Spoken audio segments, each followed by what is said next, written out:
Niseme jambo moja, bila afya hakuna maendeleo. Bila afya, rafiki zangu wahitimu mnaohitimu leo, naomba niseme kwamba nafasi yenu ni ya muhimu sana, ni ya muhimu kuliko mnavyoweza kuiangalia na kuidhania. Wewe ni chanzo cha maendeleo ya taifa hili. Mtu anapokuwa amepata shida ya afya, hawezi kufanya jambo lolote. Anachohitaji ni huduma yako, ili asimame kwa ajili yake yeye na kwa ajili ya maendeleo yake pamoja na taifa. Kwa hiyo tunapokuwa tunajifunza kada ya afya, tunalifanya taifa liweze kufanya kazi kwa wakati na kwa mlengo wake.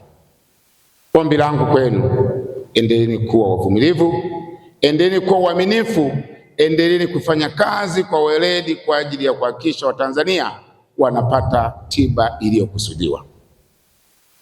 Tunafahamu yako mazingira mengine ambayo kwayo yanasababishwa na viongozi wachache na wauguzi wachache wanaoweza kuleta taswira mbovu katika taifa kwa kutofuata maadili na mwongozo wa tiba na afya katika taifa letu. Kwa hiyo niwaombe tukazingatieni hayo. Ndugu mgeni rasmi, Chuo cha Uuguzi Nzega ni miongoni mwa vyuo vilivyofunguliwa ili kukidhi huduma za afya zilizohitajika. Serikali ilikibadilisha na kuboresha aina ya mafunzo kutoka mafunzo ya kuhudumia mama na mtoto vijijini na kuwa mafunzo ya uuguzi na ukunga ngazi ya cheti mwaka 2010. Ndugu mgeni rasmi, chuo hiki kilianza kutoa mafunzo ya uuguzi na ukunga mwezi Machi 2010 ngazi ya cheti mpaka 2021. Kuanzia mwaka 2022 chuo kilipata ithibati kamili kwa maana ya full accreditation na kupanda hadhi, hivyo kuanza kutoa mafunzo ngazi ya stashahada. Tukimaliza hapa tunaenda huko kazini, na kazi yetu ya uuguzi na ukunga ni kazi ya utu. Naomba tukafanye kazi kwa utu. Hii kazi ukiifanya vizuri inaweza ikawa baraka kwako, na ukiifanya vibaya inaweza ikawa laana pia. Kwa sababu gani nasema hivyo?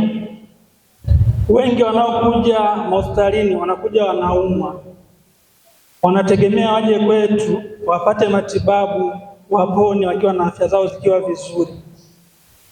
Tukiwatendea vizuri, tukawahudumia vizuri, wakapona, watakuombea.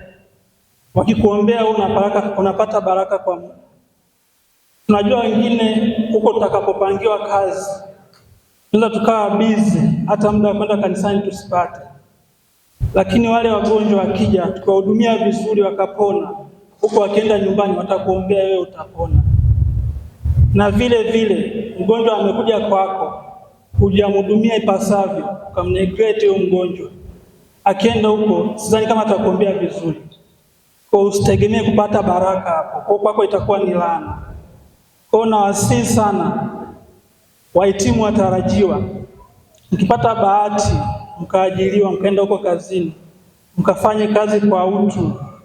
Msiangalie mnamhudumia nani, mkawatreat wote wale mnaowaona mbele yenu sawa, mkawatreat kwa usawa.